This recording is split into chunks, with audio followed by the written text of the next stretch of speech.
I got involved writing for animation when I lost a bet. It wasn't planned, but there you have it. I was stuck in there for 2 years. Now it's like a second skin to me. I can write for non-living things and living things. It's all the same. There's no difference. There's no difference. We would write a live-action episode of Zim the same way we wrote an animated one, were there to be a live-action, which there's not. I had actually never written for an animated show before Zim, so it was great that my first experience could be on such an absolutely radical show. How did I come to work on Zim? It's a sordid tale. I've been friends with Jonan for about 9 years, so they asked him to do this little thing, and he just sort of brought me on board. It was the right thing to do for him. I actually got to write for Zim quite by accident. I was pitching something else to Mary Harrington, and she said, we can't find anyone who's capable of writing for this show, and it's because Jonan is insane. But she said, why don't you come and pitch some ideas? And I came into Jonan's office, and there were pictures of pigs on the wall, and the first thing I pitched was Bad Bad Rubber Piggy. That was the idea pitch that Jonan liked, and after that they brought me on, and after 18 weeks they said they'd actually pay me, and I wouldn't just have to steal bagels to survive. So it was pretty good. There must be some way of stopping him, some point in history where he's still vulnerable to the piggy!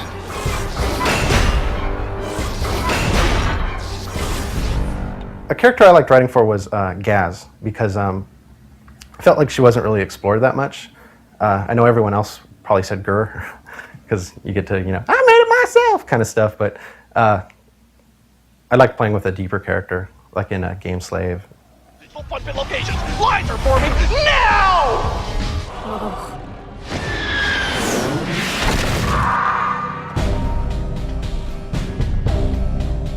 You mean what Zim character do I most identify with? None. None. No. None. No.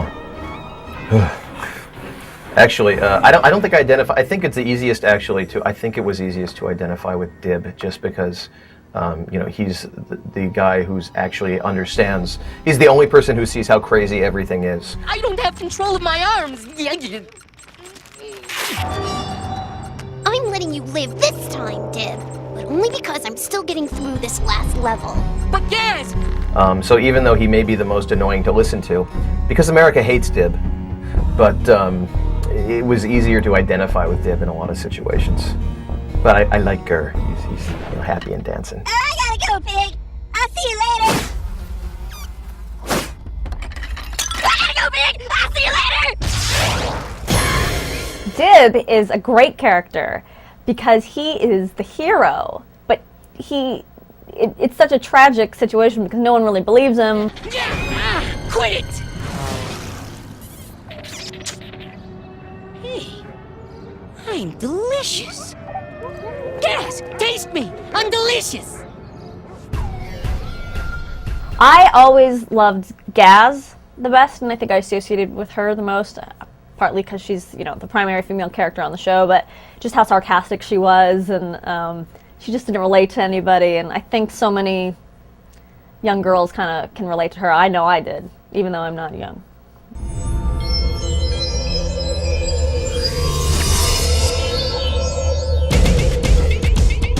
In all honesty, the characters did evolve over time. I think Zim became a lot more Canadian. Now, behold the Doom Cannon! I can't, it's invisible. But you can see me? That's what I said. Dib actually got more rational as the show went on. If you look at the early episodes, he's just screaming like a maniac, and by the time you get to like Mega Doomer, he's still screaming like a maniac, but Dib seems to be able to, he realizes, he has these moments of why bother, which he didn't have early on. Well, at least I have something recorded on disc. It wasn't a total loss.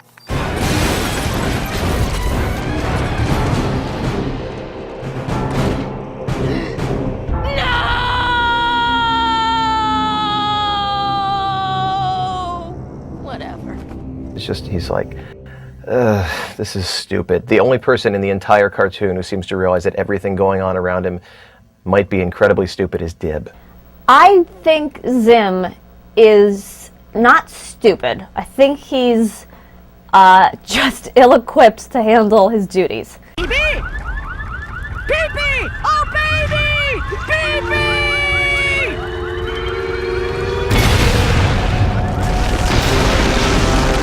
I don't think he's a dumb guy. Well, sometimes he's dumb. But he means well, if well can be interpreted as destroying all humanity and Earth as we know it. Another win for the Urkin army. Clean, lemony, fresh victory is mine. I'd say the Postulio one is my favorite episode that I'm most proud of because I really had to lobby to have that one made. Jonan was for it. He wanted to have it done.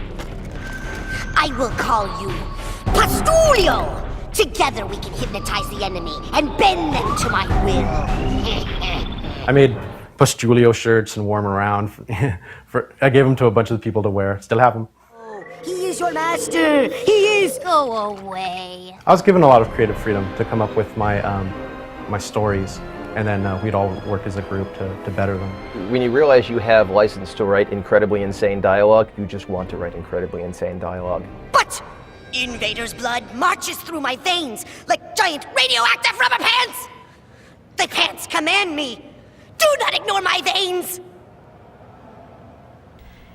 We were allowed to have a lot of creative freedom on the show. We would write our premise, and we would write an outline, then we would write the script. All of that time was incredibly creative. We could do whatever we wanted. As far as influencing my writing, I always tried to live in a bubble, so to speak, so that I don't have influences. But, you know, I guess everyone's a victim of being influenced by something. I mean, you can't deny it, but I can't honestly say what's ever influenced my writing. Evacuate the city! No hurry though, just you know, whenever.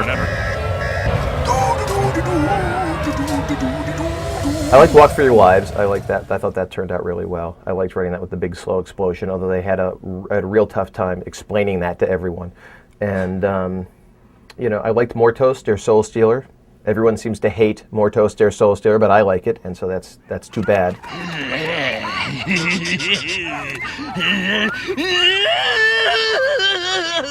Who likes the Soul Stealer? You do, don't you? Do. I like Chickenfoot a lot. Chickenfoot is one of my favorites. Writing for Dib actually was a lot of fun when you just had the just Dib stories, because you could, you know, he's when he's a little bit sane, I think he plays better, and so Chickenfoot was really good, especially because just Chickenfoot himself is the nutcase in that one. And we originally wanted to have Ricardo Montalban be the voice of Chickenfoot, but he was not available. There was no Montalban available. So I mean, you know, you write stuff and you hope it turns out good, and like, you know, some stuff turns out better than other things, and you know. Okay, what's the secret of Chickenfoot? Ask the dirty chicken.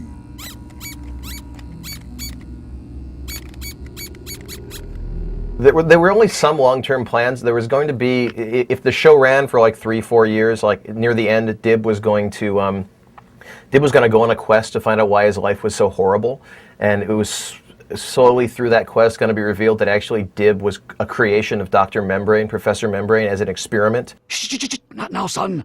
I'm making toast. I found it difficult to exclude pig humor.